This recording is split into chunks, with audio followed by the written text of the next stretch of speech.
6 for justice ਆਗੂ ਗੁਰਪਤਵੰਤ ਸਿੰਘ ਪੰਨੂ ਨੇ Florida ਹਾਦਸੇ ਵਿੱਚ ਦੋਸ਼ੀ ਟਰੱਕ ਡਰਾਈਵਰ ਹਰਜਿੰਦਰ ਸਿੰਘ ਨਾਲ ਜੇਲ੍ਹ ਵਿੱਚ ਕੀਤੀ ਮੁਲਾਕਾਤ। ਰਾਵੀ ਦਰਿਆ ਵਿੱਚ ਡੁੱਬਿਆ ਗੁਰਦੁਆਰਾ ਕਰਤਾਰਪੁਰ ਸਾਹਿਬ ਦਾ ਇੱਕ ਹਿੱਸਾ। ਪੁਲਿਸ ਵੱਲੋਂ ਵੁਲਵਰਹੈਂਪਟਨ ਰੇਲਵੇ ਸਟੇਸ਼ਨ ਤੇ 2 ਬਜ਼ੁਰਗ ਸਿੱਖਾਂ ਦੀ ਕੁੱਟਮਾਰ ਨਸਲੀ ਹਮਲਾ ਕਰਾਰ। ਜਦੋਂ ਇਹ ਹਾਦਸਾ ਹੋਇਆ ਤੇ ਉਹਦੇ ਮਨ ਦੇ ਉੱਤੇ ਕੀ ਮੈਂ ਫੀਲ ਕੀਤਾ ਕਿ ਅੱਖਾਂ 'ਚ ਪਾਣੀ ਹੈ, ਦਿਲ 'ਚ ਹਮਦਰਦੀ ਹੈ ਤੇ ਮੂੰਹ ਦੇ ਉੱਤੇ ਵਾਹਿਗੁਰੂ ਤੇ ਅਰਦਾਸ ਹੈ ਉਹਨਾਂ ਵਾਸਤੇ ਕਿ ਜਿਹੜੇ ਉਦੋਂ ਉਸ ਇਨਸੀਡੈਂਟ ਦੇ ਵਿੱਚ 3 ਅਮਰੀਕਨਜ਼ ਪੂਰੇ ਹੋਏ ਸੀ। 6 ਫॉर ਜਸਟਿਸ ਦੇ ਕਾਨੂੰਨੀ ਸਲਾਹਕਾਰ ਗੁਰਪਤਵੰਤ ਸਿੰਘ ਪੰਨੂ ਨੇ ਸੇਂਟ ਲੂਸੀ ਕਾਉਂਟੀ ਜੇਲ੍ਹ ਵਿੱਚ ਫਲੋਰੀਡਾ 'ਚ ਹੋਏ ਘਾਤਕ ਹਾਦਸੇ ਦੇ ਦੋਸ਼ੀ ਹਰਜਿੰਦਰ ਸਿੰਘ ਨਾਲ ਮੁਲਾਕਾਤ ਕੀਤੀ ਹੈ। ਇਸ ਮੁਲਾਕਾਤ ਬਾਰੇ ਗੁਰਪਤਵੰਤ ਸਿੰਘ ਪੰਨੂ ਨੇ ਦੱਸਿਆ ਕਿ ਹਰਜਿੰਦਰ ਸਿੰਘ ਦੇ ਚਿਹਰੇ ਤੇ ਪਛਤਾਵੇ ਦੇ ਭਾਵ ਸਨ ਅਤੇ ਜਾਨ ਗਵਾਉਣ ਵਾਲੇ ਲੋਕਾਂ ਲਈ ਹਮਦਰਦੀ ਸੀ। ਗੁਰਪਤਵੰਤ ਸਿੰਘ ਪੰਨੂ ਨੇ ਕਿਹਾ ਕਿ ਹਰਜਿੰਦਰ ਸਿੰਘ ਦੇ ਪਰਿਵਾਰ ਵੱਲੋਂ ਕਾਨੂੰਨੀ ਲੜਾਈ ਲੜਨ ਦਾ ਫੈਸਲਾ ਕੀਤਾ ਗਿਆ ਹੈ ਅਤੇ ਹਰਜਿੰਦਰ ਸਿੰਘ ਦੀ ਦਸਤਾਰ ਲਈ ਵੀ ਉਹਨਾਂ ਵੱਲੋਂ ਜੇਲ੍ਹ ਪ੍ਰਸ਼ਾਸਨ ਨਾਲ ਗੱਲਬਾਤ ਕਰ ਲਈ ਗਈ ਹੈ। ਇਸ ਤੋਂ ਇਲਾਵਾ ਉਹਨਾਂ ਪੀੜਤ ਪਰਿਵਾਰਾਂ ਲਈ ਵਿੱਤੀ ਸਹਾਇਤਾ ਦੇਣ ਦਾ ਵੀ ਐਲਾਨ ਕੀਤਾ ਹੈ। ਦੇਖੋ, ਸਭ ਤੋਂ ਪਹਿਲਾਂ ਮੈਂ ਦੱਸਣਾ ਚਾਹੁੰਦਾ ਕਿ ਹਰਜਿੰਦਰ ਸਿੰਘ ਦੇ ਪਰਿਵਾਰਕ ਮੈਂਬਰਾਂ ਨੇ ਤੇ ਉਹਨਾਂ ਦੇ ਸਾਥੀਆਂ ਨੇ ਸੰਡੇ ਨੂੰ ਐਤਵਾਰ ਨੂੰ ਇਹ ਫੈਸਲਾ ਲਿਆ ਕਿ ਉਹ ਆਪਣੀ ਹਰਜਿੰਦਰ ਸਿੰਘ ਦੀ ਵਕਾਲਤ ਲਈ ਆਪਣੇ ਵਕੀਲ ਰੱਖਣਗੇ ਤੇ ਇਸ ਕੇਸ ਨੂੰ ਸਾਂਭਣਗੇ। ਸੋ ਇਹ ਗੱਲ ਮੈਂ ਪਹਿਲਾਂ ਦੱਸਣਾ ਚਾਹੁੰਦਾ ਕਿ ਮੈਂ ਇੱਥੇ 6 ਫॉर ਜਸਟਿਸ ਵੱਲੋਂ ਆਇਆ। ਮੈਂ ਇਸ ਕਰਕੇ ਆਇਆ ਕਿਉਂਕਿ ਉਹ ਖਾਲਿਸਤਾਨੀ ਪੱਖੀ ਹਰਜਿੰਦਰ ਸਿੰਘ ਹੈ। ਮੈਂ ਇਸ ਕਰਕੇ ਪਹੁੰਚਿਆ ਸੀ ਕਿ ਲਗਾਤਾਰ ਇੱਥੇ ਖਬਰਾਂ ਛਪਦੀਆਂ ਪਈਆਂ ਜਿਹੜੀਆਂ ਕਿ ਹਰਜਿੰਦਰ ਸਿੰਘ ਦੇ ਖਿਲਾਫ ਹੈ ਤੇ ਇੱਕ ਹਿੱਸਾ ਇਹ ਹੈ ਕਿ ਜਿਹਦੇ ਵਿੱਚ ਜਿਹੜੇ ਵਿਕਟਮਸ ਹੈ ਇਹ ਸ਼ੋਅ ਕਰਨ ਵਾਸਤੇ ਕਿ ਜਿਹੜੇ ਸਿੱਖਸ ਹੈਗੇ ਆ ਅਮਰੀਕਨ ਸਿੱਖਸ ਹੈ they stand in solidarity with the victims. So ਇਹ ਗੱਲਾਂ ਪਹਿਲਾਂ ਆਪਾਂ ਦੱਸਣੀਆਂ ਜ਼ਰੂਰੀ ਸੀ। ਸੋ ਜਦੋਂ ਮੈਂ ਮਿਲਿਆ ਤੇ ਇਹ ਮੈਂ ਅਬਜ਼ਰਵ ਕੀਤਾ, ਇਹ ਉਹਦੀ ਹਰਜਿੰਦਰ ਸਿੰਘ ਦੀ ਸਟੇਟਮੈਂਟ ਨਾ ਲਵੇ ਕੋਈ, ਕਿ ਜਦੋਂ ਦਾ ਇਹ ਹਾਦਸਾ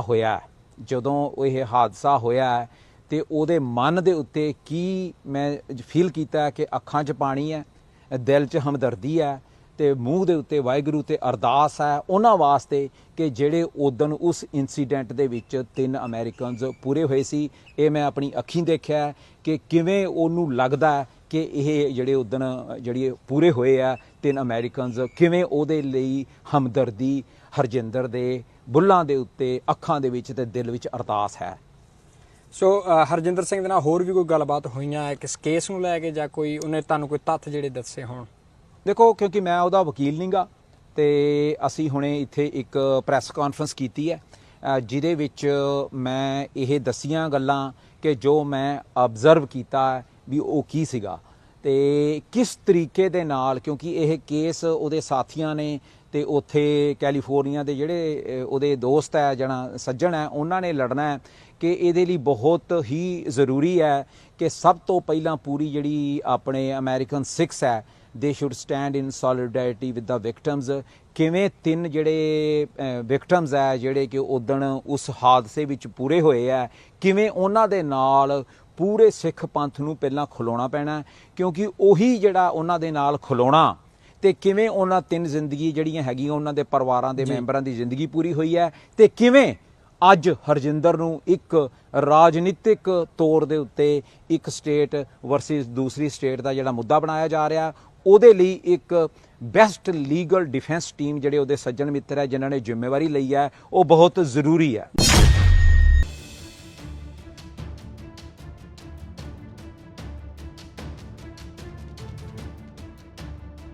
ਲਹਿੰਦੇ ਪੰਜਾਬ ਦੇ ਨਾਰੋਵਾਲ ਜ਼ਿਲ੍ਹੇ ਵਿੱਚ ਗੁਰਦੁਆਰਾ ਦਰਬਾਰ ਸਾਹਿਬ ਸਮੇਤ ਕਰਤਾਰਪੁਰ ਲਾਂਘੇ ਵਿੱਚ ਰਾਵੀ ਨਦੀ ਦੇ ਹੜ੍ਹ ਦਾ ਪਾਣੀ ਭਰ ਗਿਆ ਹੈ। ਹੜ੍ਹ ਕਾਰਨ 100 ਤੋਂ ਵੱਧ ਲੋਕ ਫਸੇ ਹੋਏ ਹਨ ਜਿਨ੍ਹਾਂ ਵਿੱਚ ਜ਼ਿਆਦਾਤਰ ਸਟਾਫ ਮੈਂਬਰ ਹਨ।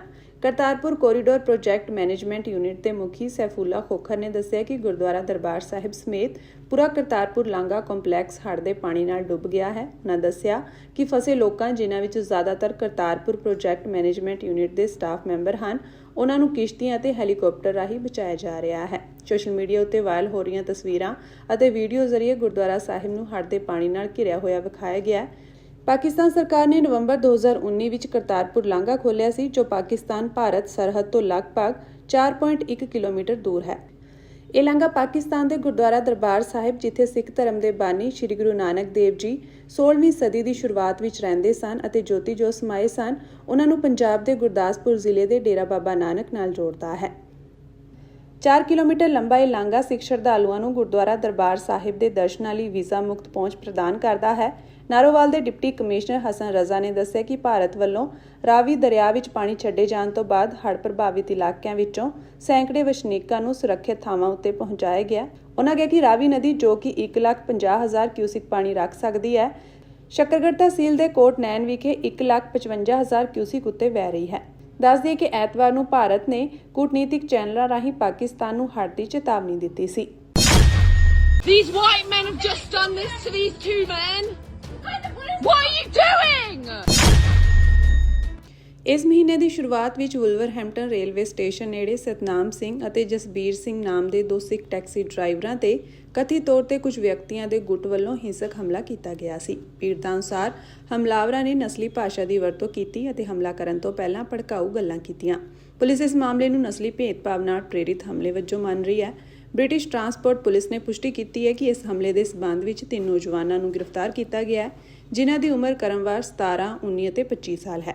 ਉਹਨਾਂ ਨੂੰ ਅੱਗੇ ਦੀ ਜਾਂਚ ਹੋਣ ਤੱਕ ਜ਼ਮਾਨਤ ਤੇ ਰਿਹਾ ਕਰ ਦਿੱਤਾ ਗਿਆ। ਇਸ ਹਾਦਸੇ ਦੌਰਾਨ ਇੱਕ ਟੈਕਸੀ ਡਰਾਈਵਰ ਦੀਆਂ 2 ਪਸਲੀਆਂ ਟੁੱਟ ਗਈਆਂ।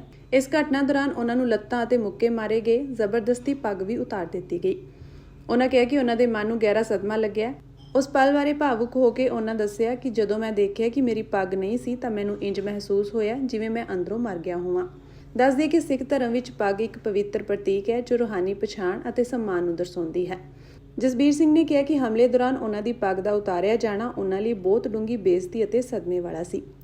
ਇਸ ਘਟਨਾ ਬਾਰੇ ਸਤਨਾਮ ਸਿੰਘ ਨੇ ਦੱਸਿਆ ਕਿ ਉਹਨਾਂ ਦੇ ਚਿਹਰੇ ਤੇ ਮੁੱਕੇ ਮਾਰੇ ਗਏ ਅਤੇ ਜਦੋਂ ਉਹ ਜ਼ਮੀਨ ਤੇ ਡਿੱਗੇ ਹੋਏ ਸਨ ਤਾਂ ਉਹਨਾਂ ਨੂੰ ਲੱਤਾਂ ਨਾਲ ਲਤਾੜਿਆ ਗਿਆ।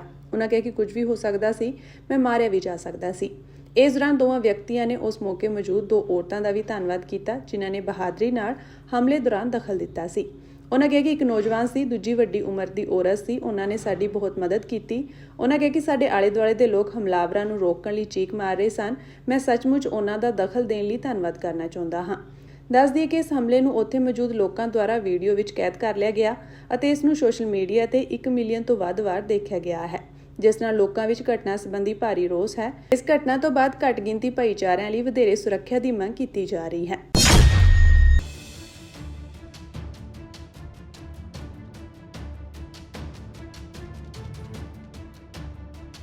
ਸ਼੍ਰੀ ਅਕਾਲ ਤਖ਼ਤ ਸਾਹਿਬ ਦੇ ਕਾਰਜਕਾਰੀ ਜਥੇਦਾਰ ਗਿਆਨੀ ਕੁਲਦੀਪ ਸਿੰਘ ਗੜਗੱਜ ਨੇ ਲਹਿੰਦੇ ਪੰਜਾਬ ਪਾਕਿਸਤਾਨ ਵਿੱਚ ਸਥਿਤ ਗੁਰਦੁਆਰਾ ਸ਼੍ਰੀ ਦਰਬਾਰ ਸਾਹਿਬ ਸ਼੍ਰੀ ਕਰਤਾਰਪੁਰ ਸਾਹਿਬ ਅੰਦਰ ਰਾਵੀ ਦਰਿਆ ਵਿੱਚ ਆਏ ਹੜ੍ਹ ਦਾ ਪਾਣੀ ਵੜਨ ਉੱਤੇ ਗਹਿਰੀ ਚਿੰਤਾ ਦਾ ਪ੍ਰਗਟਾਵਾ ਕੀਤਾ ਹੈ। ਉਹਨਾਂ ਕਿਹਾ ਕਿ ਪ੍ਰਾਪਤ ਜਾਣਕਾਰੀ ਅਨੁਸਾਰ ਸ਼੍ਰੀ ਕਰਤਾਰਪੁਰ ਸਾਹਿਬ ਦੇ ਮੁੱਖ ਦਰਬਾਰ ਸਮੇਤ ਸਮੁੱਚੇ ਸਮੂਹ ਅੰਦਰ ਕਈ ਫੁੱਟ ਪਾਣੀ ਨੇ ਮਾਰ ਕੀਤੀ ਹੈ, ਜਿਸ ਨਾਲ ਦੇਸ਼ ਵਿਦੇਸ਼ ਵਿੱਚ ਵਸਦੀ ਸਿੱਖ ਸੰਗਤ ਦੇ ਮਨਾਂ ਅੰਦਰ ਗਹਿਰੀ ਚਿੰਤਾ ਵਾਲਾ ਮਾਹੌਲ ਬਣਿਆ ਹੋਇਆ ਹੈ। ਜਥੇਦਾਰ ਗੜਗੱਜ ਨੇ ਕਿਹਾ ਕਿ ਇਸ ਸਾਲ ਭਾਰੀ ਮੀਂਹ ਦੇ ਕਾਰਨ ਲਹਿੰਦੇ ਅਤੇ ਚੜ੍ਹਦੇ ਪੰਜਾਬ ਵਾਲੇ ਪਾਸੇ ਸਤਲੁਜ, ਬਿਆਸ ਅਤੇ ਰਾਵੀ ਦਰਿਆਵਾਂ ਵਿੱਚ ਬਹੁਤ ਭਾਰੀ ਮਾਤਰਾ ਵਿੱਚ ਪਾਣੀ ਦਾ ਵਹਿਣ ਹੋਇਆ ਹੈ, ਜਿਸ ਨਾਲ ਦੋਵੇਂ ਪਾਸੇ ਫਸਲਾਂ, ਪਿੰਡਾਂ ਵਿੱਚ ਲੋਕਾਂ ਦੇ ਘਰਾਂ ਅਤੇ ਮਾਲ ਡੰਗਰਾਂ ਦਾ ਭਾਰੀ ਨੁਕਸਾਨ ਹੋਇਆ ਹੈ। ਉਹਨਾਂ ਕਿਹਾ ਕਿ ਆਫਤ ਦੇ ਅਜਿਹੇ ਸਮੇਂ ਵਿੱਚ ਸਾਨੂੰ ਇੱਕ ਦੂਜੇ ਦਾ ਸਹਾਰਾ ਬਣਦਿਆਂ ਮੁਸੀਬਤ ਵਿੱਚ ਫਸੇ ਲੋਕਾਂ ਦੀ ਹਰ ਸੰਭਵ ਮਦਦ ਯਕੀਨੀ ਬਣਾਉਣੀ ਚਾਹੀਦੀ ਹੈ। ਉਹਨਾਂ ਕਿਹਾ ਕਿ ਭਾਵੇਂ ਕੁਦਰਤ ਦੇ ਅੱਗੇ ਕਿਸੇ ਦਾ ਵਸ ਨਹੀਂ, ਲੇਕਿਨ ਸਰਕਾਰਾਂ ਨੂੰ ਆਪਣੀ ਬਣਦੀ ਭੂਮਿਕਾ ਠੀਕ ਤਰ੍ਹਾਂ ਨਿਭਾਉਣੀ ਚਾਹੀਦੀ ਹੈ ਤਾਂ ਜੋ ਲੋਕਾਂ ਨੂੰ ਅਜਿਹੀ ਆਫਤ ਤੋਂ ਬਚਾਇਆ ਜਾ ਸਕੇ। ਜਥੇਦਾਰ ਗੜਗੱਜ ਨੇ ਸ਼੍ਰੋਮਣੀ ਗੁਰਦੁਆਰਾ ਪ੍ਰਬੰਧਕ ਕਮੇਟੀ ਸਮੇਤ ਕਈ ਸਿੱਖ ਜਥੇਬੰਦੀਆਂ, ਕਾਰ ਸੇਵਾ ਵਾਲੀਆਂ ਸੰਸਥਾਵਾਂ ਅਤੇ ਹੋਰ ਪੰਜਾਬੀ ਸੰਸਥਾਵਾਂ ਵੱਲੋਂ ਇਸ ਮੁਸੀਬਤ ਦੇ ਸਮੇਂ ਕੀਤੀਆਂ ਜਾ ਰਹੀਆਂ ਸੇਵਾਵਾਂ ਦੀ ਸ਼ਲਾਘਾ ਕੀਤੀ। ਉਹਨਾਂ ਕਿਹਾ ਕਿ ਸ਼੍ਰੋਮਣੀ ਕਮੇਟੀ ਦੇ ਪ੍ਰਧਾਨ ਐਡਵੋਕੇਟ ਹਰਜਿੰਦਰ ਸਿੰਘ ਧਾਮੀ ਵੱਲੋਂ ਜਾਰੀ ਕੀਤੀ ਗਈ ਅਪੀਲ ਅਨੁਸਾਰ ਹੜ੍ਹ ਨਾਲ ਜ਼ਿਆਦਾ ਪ੍ਰਭਾਵਿਤ ਹੋਏ ਪਿੰਡ ਵਾਸੀ ਗੁਰੂ ਘਰਾਂ ਵਿੱਚੋਂ ਸ੍ਰੀ ਗੁਰੂ ਗ੍ਰੰਥ ਸਾਹਿਬ ਜੀ ਦੇ ਪਾਵਨ ਸਰੂਪਾਂ ਨੂੰ ਸੁਰੱਖਿਅਤ ਥਾਵਾਂ ਉੱਤੇ ਪਹੁੰਚਾਉਣਾ ਯਕੀਨੀ ਬਣਾਉਣ। ਜਥੇਦਾਰ ਗੜਗੱਜ ਨੇ ਕਿਹਾ ਕਿ ਗੁਰਦੁਆਰਾ ਸ਼੍ਰੀ ਦਰਬਾਰ ਸਾਹਿਬ ਸ਼੍ਰੀ ਕਰਤਾਰਪੁਰ ਸਾਹਿਬ ਸਿੱਖਾਂ ਲਈ ਧਾਰਮਿਕ ਆਸਥਾ ਦਾ ਬਹੁਤ ਹੀ ਅਹਿਮ ਕੇਂਦਰ ਹੈ ਅਤੇ ਸਿੱਖ ਵਿਰਾਸਤ ਹੈ। ਇੱਥੇ ਪਹਿਲੇ ਪਾਤਸ਼ਾਹ ਸ੍ਰੀ ਗੁਰੂ ਨਾਨਕ ਦੇਵ ਜੀ ਨੇ ਆਪਣੇ ਜੀਵਨ ਦਾ ਬਹੁਤ ਅਹਿਮ ਅਤੇ ਅੰਤਿਮ ਹਿੱਸਾ ਬਿਤਾਇਆ। ਉਹਨਾਂ ਕਿਹਾ ਕਿ ਭਾਵੇਂ ਇਸ ਸਾਲ ਗੁਰੂ ਘਰ ਦੀ ਹਦੂਦ ਅੰਦਰ ਹੜ੍ਹ ਦਾ ਪਾਣੀ ਵੜ ਗਿਆ, ਲੇਕਿਨ ਭਵਿੱਖ ਵਾਸਤੇ ਪਾਕਿਸਤਾਨ ਅਤੇ ਲਹਿੰਦੇ ਪੰਜਾਬ ਦੀਆਂ ਸਰਕਾਰਾਂ ਨੂੰ ਇਹ ਯਕੀਨੀ ਬਣਾਉਣਾ ਚਾਹੀਦਾ ਹੈ ਕਿ ਅਜਿਹਾ ਨਾ ਹੋਵੇ। ਇਸ ਲਈ ਲੋੜ ਅਨੁਸਾਰ ਰਾਵੀ ਦਰਿਆ ਦੇ ਵਹਿਣ ਨੂੰ ਗੁਰੂ ਘਰ ਦੀ ਹਦੂਦ ਅਤੇ ਸਮੂਹ ਅੰਦਰ ਆਉਣ ਤੋਂ ਰੋਕਣ ਲਈ ਢੁਕਵੀਂ ਥਾਵਾਂ ਉੱਤੇ ਤੁਸੀਂ ਬੰਨ੍ਹ ਜਾਂ ਹੋਰ ਪੱਕੇ ਪ੍ਰਬੰਧ ਕੀਤੇ ਜਾਣੇ ਚਾਹੀਦੇ ਹਨ। ਜਥੇਦਾਰ ਗੱਜ ਨੇ ਭਾਰਤ ਅਤੇ ਪਾਕਿਸਤਾਨ ਸਰਕਾਰਾਂ ਨੂੰ ਕਿਹਾ ਕਿ ਦੋਵੇਂ ਦੇਸ਼ ਸਾਂਝੇ ਯਤਨਾਂ ਅਤੇ ਆਪਸੀ ਤਾਲਮੇਲ ਨਾਲ ਇਹ ਯਕੀਨੀ ਬਣਾਉਣ ਕਿ ਭਵਿੱਖ ਵਿੱਚ ਗੁਰਦੁਆਰਾ ਸ੍ਰੀ ਦਰਬਾਰ ਸਾਹਿਬ ਸ੍ਰੀ ਕਰਤਾਰਪੁਰ ਸਾਹਿਬ ਵਿੱਚ ਇਸ ਤਰ੍ਹਾਂ ਹੜ੍ਹ ਦਾ ਪਾਣੀ ਨਾ ਆਵੇ। ਇਸ ਲਈ ਦੋਵੇਂ ਪਾਸੇ ਜੋ ਪ੍ਰਬੰਧ ਕਰਨੇ ਲੋੜੀਂਦੇ ਹਨ ਉਹ ਕੀਤੇ ਜਾਣ ਤਾਂ ਜੋ ਸਿੱਖ ਸੰਗਤਾਂ ਨੂੰ ਕਿਸੇ ਕਿਸਮ ਦੀ ਚਿੰਤਾ ਨਾ ਹੋਵੇ। ਉਨ੍ਹਾਂ ਭਾਰਤ ਸਰਕਾਰ ਨੂੰ ਇੱਕ ਵਾਰ ਫਿਰ ਅਪੀਲ ਕੀਤੀ ਕਿ ਹੜ੍ਹ ਦਾ ਪਾਣੀ ਉਤਰ ਜਾਣ ਦੇ ਤੁਰੰਤ ਬਾਅਦ ਸ੍ਰੀ ਕਰਤਾਰਪੁਰ ਸਾਹਿਬ ਲਾਂਘਾ ਜੋ ਬੀਤੇ ਦਿਨੀ ਦੋਵੇਂ ਦੇਸ਼ਾਂ ਵਿਚਕਾਰ ਕੁੜੱਤਣ ਵਾਲੇ ਮਾਹੌਲ ਕਰਕੇ ਬੰਦ ਕੀਤਾ ਗਿਆ ਸੀ ਉਸ ਨੂੰ ਜਲਦ ਹੀ ਖੋਲ੍ਹਿਆ ਜਾਵੇ ਤਾਂ ਜੋ ਆਪਸੀ ਸਾਂਝ ਤੇ ਪਿਆਰ ਵਧੇ ਤੇ ਭਾਰਤ ਵਾਲੇ ਪਾਸਿਓਂ ਸਿੱਖ ਸੰਗਤ ਸ੍ਰੀ ਕਰਤਾਰਪੁਰ ਸਾਹਿਬ ਜਾ ਕੇ ਗੁਰੂ ਘਰ ਦੀ ਮੌਜੂਦਾ ਸਥਿਤੀ ਵਾਚ ਸਕੇ ਅਤੇ ਲੋੜੀਂਦੀ ਕਾਰ ਸੇਵਾ ਆਰੰਭੀ ਜਾ ਸਕੇ। ਪੰਜਾਬ ਜਿਉਂਦਾ ਗੁਰੂਆਂ ਦੇ ਨਾਮ ਉੱਤੇ, ਪੰਜਾਬ ਗੁਰੂਆਂ ਦੇ ਨਾਮ ਦੇ ਉੱਤੇ ਜਿਉਂਦਾ। ਪੰਜਾਬ ਦੇ ਵਿੱਚ ਕੋਈ ਵੀ ਆਫਤ ਆਵੇ, ਮੁਸ਼ਕਲ ਆਵੇ ਤਾਂ ਇੱਥੇ ਸਾਡਾ ਇਹੋ ਜਿਹਾ ਭਾਈਚਾਰਾ ਵਾ ਵੀ ਲੋਕ ਇੱਕ ਦੂਜੇ ਦਾ ਸਹਾਰਾ ਬਣਦੇ ਆ, ਆਸਰਾ ਬਣਦੇ ਆ। ਖਾਸ ਕਰਕੇ ਗੁਰੂ ਘਰਾਂ ਦੇ ਜਿਹੜੇ ਦਰਵਾਜ਼ੇ ਉਹ ਖੋਲ੍ਹ ਦਿੱਤੇ ਜਾਂਦੇ ਆ। ਜਿਵੇਂ ਇਸ ਸੁਲਤਾਨਪੁਰ ਲੋਧੀ ਦੇ ਇਲਾਕੇ ਦੇ ਵਿੱਚ 2018 ਦੇ ਵਿੱਚ ਵੀ ਬੜਾ ਹੜ੍ਹ ਆਇਆ, ਉਹਦੇ ਤੋਂ ਬਾਅਦ 23 ਦੇ ਵਿੱਚ ਬਹੁਤ ਆਇਆ, ਐਤਕੀ 25 ਦੇ ਵਿੱਚ ਦੁਬਾਰਾ ਆ ਗਿਆ। ਮੈਂ ਹੁਣੇ ਜਦੋਂ ਇਲਾਕੇ ਦੇ ਕੁਝ ਸੱਜਣਾਂ ਦੇ ਨਾਲ ਗੱਲਬਾਤ ਕੀਤੀ ਆ ਉਹ ਬੜੇ ਦੁਖੀ ਆ, ਕਿਉਂਕਿ 18 ਦੇ ਵਿੱਚ ਵੀ ਉਹਨਾਂ ਦੀਆਂ ਫਸਲਾਂ ਬਰਬਾਦ ਹੋਈਆਂ, ਕਈ ਘਰ ਢੱਠੇ, 23 ਦੇ ਵਿੱਚ ਵੀ ਉਹੀ ਕੁਝ ਚੱਲਿਆ ਤੇ ਅੱਜ 25 ਦੇ ਵਿੱਚ ਫਿਰ ਉਹਨੂੰ ਉਹ ਚੱਲ ਰਿਹਾ।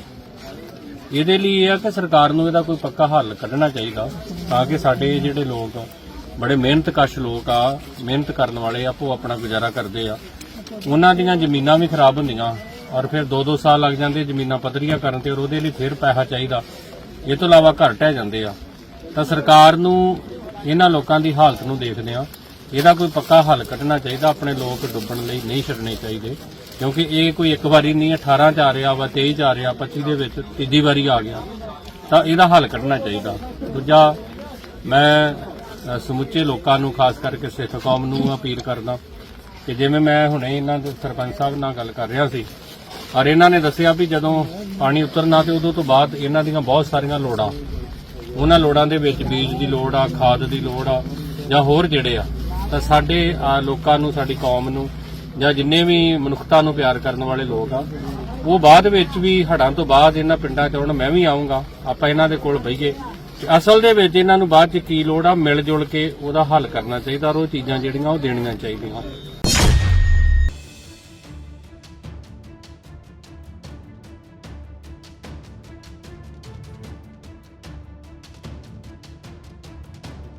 ਇਜ਼ਰਾਈਲ ਵੱਲੋਂ ਜਦੋਂ ਹਮਾਸ ਦਾ ਨਾਮੋ ਨਿਸ਼ਾਨ ਮਿਟਾਉਣ ਦੀ ਤਿਆਰੀ ਕੀਤੀ ਜਾ ਰਹੀ ਹੈ ਤਾਂ ਮੁਲਕ ਦੇ ਲੋਕਾਂ ਨੇ ਪ੍ਰਦਰਸ਼ਨ ਕਰਕੇ ਗੋਲੀਬੰਦੀ ਦੀ ਮੰਗ ਕੀਤੀ ਹੈ ਤਾਂ ਜੋ ਗਾਜ਼ਾ ਵਿੱਚ ਹਾਲੇ ਤੱਕ ਬੰਦੀਆਂ ਨੂੰ ਛੁਡਵਾਇਆ ਜਾ ਸਕੇ।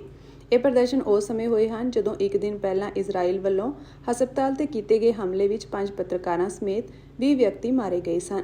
ਇਸ ਦੌਰਾਨ ਮੰਗਲਵਾਰ ਨੂੰ ਵੀ ਇਜ਼ਰਾਈਲੀ ਫੌਜ ਵੱਲੋਂ ਕੀਤੇ ਗਏ ਹਮਲਿਆਂ ਵਿੱਚ 16 ਫਲਸਤੀਨੀ ਮਾਰੇ ਗਏ ਹਨ। ਪ੍ਰਦਰਸ਼ਨਕਾਰੀਆਂ ਨੇ ਨੇਤਨਯਾਹੂ ਸਰਕਾਰ ਦੇ ਫੈਸਲੇ ਦਾ ਵਿਰੋਧ ਕਰਦਿਆਂ ਟਾਇਰ ਸਾੜ ਕੇ ਕੌਮੀ ਮਾਰਗ ਠੱਪ ਕਰ ਦਿੱਤੇ।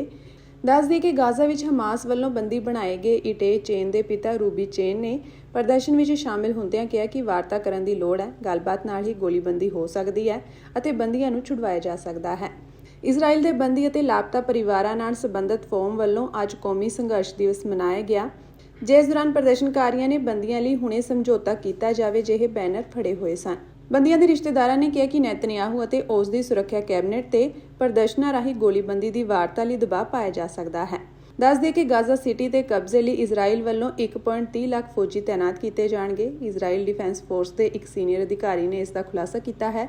ਉਸ ਮੁਤਾਬਕ ਗਾਜ਼ਾ ਵਿੱਚ ਹਮਾਸ ਨਾਲ ਜੰਗ ਅਗਲੇ ਵਰੇ ਵੀ ਜਾਰੀ ਰਹਿ ਸਕਦੀ ਹੈ। ਅਧਿਕਾਰੀ ਮੁਤਾਬਕ 40 ਤੋਂ 50 ਹਜ਼ਾਰ ਫੌਜੀਆਂ ਨੂੰ 2 ਸਤੰਬਰ ਤੱਕ ਡਿਊਟੀ ਤੇ ਤਾਇਨਾਤ ਹੋਣ ਦੇ ਹੁਕਮ ਦਿੱਤੇ ਗਏ ਹਨ।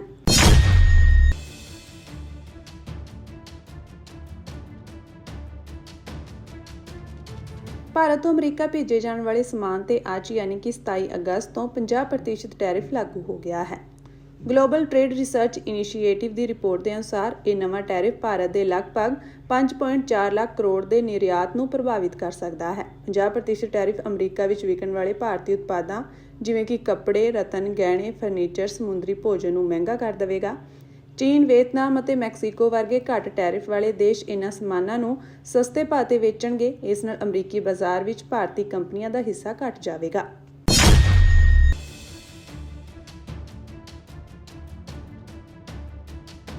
ਸ਼੍ਰੀ ਗੁਰੂ ਗ੍ਰੰਥ ਸਾਹਿਬ ਜੀ ਦੇ 328 ਪਵਿੱਤਰ ਸਰੂਪਾਂ ਦੇ ਗਾਇਬ ਹੋਣ ਦੇ ਮਾਮਲੇ ਵਿੱਚ ਸ਼੍ਰੋਮਣੀ ਗੁਰਦੁਆਰਾ ਪ੍ਰਬੰਧਕ ਕਮੇਟੀ ਦੀ ਕਥਿਤ ਲਾਪਰਵਾਹੀ ਵਿਰੁੱਧ ਇੱਕ ਜਨਹਿਤ ਪਟੀਸ਼ਨ ਦਾ ਹਾਈ ਕੋਰਟ ਨੇ ਨਿਪਟਾਰਾ ਕਰ ਦਿੱਤਾ ਹੈ। ਚੀਫ ਜਸਟਿਸ ਸ਼ੀਲ ਨਾਗੂ ਅਤੇ ਜਸਟਿਸ ਸੰਜੀਵ ਬੇਰੀ ਦੀ ਡਿਵੀਜ਼ਨ ਬੈਂਚ ਨੇ ਆਪਣੇ ਫੈਸਲੇ ਵਿੱਚ ਕਿਹਾ ਕਿ ਅਸੀਂ ਉਮੀਦ ਕਰਦੇ ਹਾਂ ਕਿ ਸਰਕਾਰ ਇਸ ਮਾਮਲੇ ਵਿੱਚ ਢੁਕਵੇਂ ਕਦਮ ਚੁੱਕੇਗੀ। ਪਟੀਸ਼ਨਕਰਤਾ ਗੁਰਵਤਨ ਸਿੰਘ ਨੇ ਪਟੀਸ਼ਨ ਵਿੱਚ ਕਿਹਾ ਸੀ ਕਿ ਇਹ ਮਾਮਲਾ 2015 ਤੋਂ 2018 ਤੱਕ ਦਾ ਹੈ, ਜਦੋਂ ਸ਼੍ਰੋਮਣੀ ਗੁਰਦੁਆਰਾ ਪ੍ਰਬੰਧਕ ਕਮੇਟੀ ਦੇ ਪ੍ਰਕਾਸ਼ਨ ਵਿਭਾਗ ਤੋਂ ਸ਼੍ਰੀ ਗੁਰੂ ਗ੍ਰੰਥ ਸਾਹਿਬ ਜੀ ਦੇ 328 ਪਵਿੱਤਰ ਸਰੂਪ ਗਾਇਬ ਹੋ ਗਏ ਸਨ। ਇਸ ਮਾਮਲੇ ਦੀ ਜਾਂਚ ਲਈ ਅਕਾਲ ਤਖਤ ਸਾਹਿਬ ਦੇ ਸਕੱਤਰੇਤ ਵੱਲੋਂ ਇੱਕ ਕਮੇਟੀ ਬਣਾਈ ਗਈ ਸੀ। ਆਪਣੀ ਜਾਂਚ ਤੋਂ ਬਾਅਦ ਇਸ ਕਮੇਟੀ ਨੇ 23 ਅਗਸਤ 2020 ਨੂੰ ਸ਼੍ਰੋਮਣੀ ਕਮੇਟੀ ਨੂੰ ਇੱਕ ਵਿਸਤ੍ਰਿਤ ਰਿਪੋਰਟ ਸੌਂਪੀ। ਪਟੀਸ਼ਨਰਾਂ ਅਨੁਸਾਰ ਉਹਨਾਂ ਨੇ ਇਸ ਮਾਮਲੇ ਵਿੱਚ ਸ਼੍ਰੋਮਣੀ ਕਮੇਟੀ ਦੀ ਲਾਪਰਵਾਹੀ ਨੂੰ ਦੇਖਦੇ ਹੋਏ 21 ਨਵੰਬਰ 2024 ਨੂੰ ਇੱਕ ਪ੍ਰਤੀਨਿਧਤਾ ਸੌਂਪੀ ਸੀ। ਉਸੇ ਦਿਨ ਉਹਨਾਂ ਨੇ ਪੰਜਾਬ ਸਰਕਾਰ ਨੂੰ ਵੀ ਇੱਕ ਪ੍ਰਤੀਨਿਧਤਾ ਦਿੱਤੀ ਸੀ, ਪਰ ਕਿਸੇ ਵੀ ਜਵਾਬਦੇਹ ਨੇ ਕੋਈ ਕਾਰਵਾਈ ਨਹੀਂ ਕੀਤੀ। ਜਦੋਂ ਇਹਨਾਂ ਪ੍ਰਤੀਨਿਧਤਾਵਾਂ ਵੱਲ ਕੋਈ ਧਿਆਨ ਨਹੀਂ ਦਿੱਤਾ ਗਿਆ ਤਾਂ ਪਟੀਸ਼ਨਰਾਂ ਨੇ 11 ਫਰਵਰੀ 2025 ਨੂੰ ਇੱਕ ਹੋਰ ਯਾਦ ਪੱਤਰ ਭੇਜਿਆ। ਜਦੋਂ ਵਾਰ-ਵਾਰ ਅਪੀਲਾਂ ਕਰਨ ਦੇ ਬਾਵਜੂਦ ਕੋਈ ਜਵਾਬ ਨਹੀਂ ਮਿਲਿਆ ਤਾਂ ਪਟੀਸ਼ਨਰਾਂ ਨੇ 11 ਮਾਰਚ 2025 ਨੂੰ ਸ਼੍ਰੋਮਣੀ ਕਮੇਟੀ ਨੂੰ ਕਾਨੂੰਨੀ ਨੋਟਿਸ ਭੇਜਿਆ। ਹਾਲਾਂਕਿ ਇਸ ਨੋਟਿਸ ਦਾ ਵੀ ਕੋਈ ਜਵਾਬ ਨਹੀਂ ਆਇਆ, ਜਿਸ ਕਾਰਨ ਪਟੀਸ਼ਨਰਾਂ ਨੂੰ ਇਨਸਾਫ ਲਈ ਹਾਈ ਕੋਰਟ ਦਾ ਦਰਵਾਜ਼ਾ ਖੜਕਾਉਣਾ ਪਿਆ। ਪਟੀਸ਼ਨ ਵਿੱਚ ਮੰਗ ਕੀਤੀ ਗਈ ਹੈ ਕਿ ਹਾਈ ਕੋਰਟ ਇਸ ਮਾਮਲੇ ਵਿੱਚ ਕਾਰਵਾਈ ਕਰਨ ਲਈ ਜਵਾਬਦੇਹ ਨੂੰ ਨਿਰਦੇਸ਼ ਦੇਵੇ। ਪਟੀਸ਼ਨਰ ਚਾਹੁੰਦੇ ਹਨ ਕਿ ਅਦਾਲਤ ਜਨਤਕ ਹਿੱਤ ਦੇ ਇਸ ਮਾਮਲੇ ਦੀ ਸੁਣਵਾਈ ਕਰੇ ਅਤੇ ਸ਼੍ਰੋਮਣੀ ਕਮੇਟੀ ਦੀ ਲਾਪਰਵਾਹੀ ਨੂੰ ਦੂਰ ਕਰਨ ਲਈ ਢੁਕਵੇਂ ਨਿਰਦੇਸ਼ ਜਾਰੀ ਕਰੇ। ਇਹ ਜਨਹਿਤ ਪਟੀਸ਼ਨ ਇਸ ਉਮੀਦ ਨਾਲ ਦਾਇਰ ਕੀਤੀ ਗਈ ਹੈ ਕਿ ਗੁੰਮ ਹੋਏ ਪਵਿੱਤਰ ਸਰੂਪਾਂ ਦੇ ਮਾਮਲੇ ਵਿੱਚ ਇਨਸਾਫ ਮਿਲ ਸਕੇ ਅਤੇ ਜ਼ਿੰਮੇਵਾਰਾਂ ਖਿਲਾਫ ਕਾਰਵਾਈ ਕੀਤੀ ਜਾ ਸਕੇ। ਇਹ ਮਾਮਲਾ ਸਿੱਖ ਭਾਈਚਾਰੇ ਲਈ ਬਹੁਤ ਮਹੱਤਵਪੂਰਨ ਹੈ ਕਿਉਂਕਿ ਇਹ ਸ੍ਰੀ ਗੁਰੂ ਗ੍ਰੰਥ ਸਾਹਿਬ ਜੀ ਦੇ ਸਤਿਕਾਰ ਨਾਲ ਸੰਬੰਧਿਤ ਹੈ। ਕੇਸ ਦੀ ਸੁਣਵਾਈ ਦੌਰਾਨ ਸਰਕਾਰ ਨੇ ਦੱਸਿਆ ਕਿ ਪੰਜਾਬ ਦੇ ਗ੍ਰਹਿ ਸਕੱਤਰ ਨੇ ਇਸ ਮਾਮਲੇ ਸੰਬੰਧੀ ਡੀਜੀਪੀ ਨੂੰ ਇੱਕ ਪੱਤਰ ਲਿਖਿਆ ਹੈ। ਸਰਕਾਰ ਦੇ ਇਸ ਜਵਾਬ ਤੇ ਅਦਾਲਤ ਨੇ ਪਟੀਸ਼ਨ ਦਾ ਨਿਪਟਾਰਾ ਕਰਦਿਆਂ ਕਿਹਾ ਕਿ ਉਸ ਨੂੰ ਉਮੀਦ ਹੈ ਕਿ ਸਰਕਾਰ ਇਸ ਮਾਮਲੇ ਵਿੱਚ ਢੁਕਵੇਂ ਕਦਮ ਚੁੱਕੇਗੀ।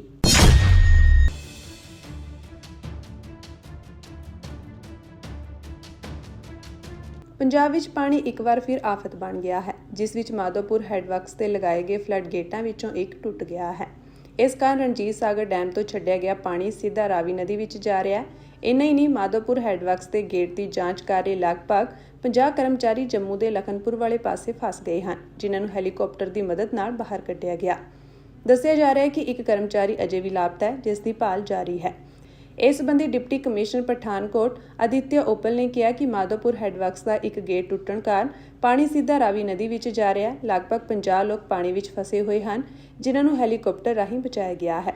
ਜਦੋਂ ਉਹਨਾਂ ਨੂੰ ਲਾਪਤਾ ਵਿਅਕਤੀ ਬਾਰੇ ਪੁੱਛਿਆ ਗਿਆ ਤਾਂ ਉਹਨਾਂ ਕਿਹਾ ਕਿ ਇਸ ਦੀ ਪੁਸ਼ਟੀ ਫਿਲਹਾਲ ਨਹੀਂ ਕੀਤੀ ਜਾ ਸਕਦੀ।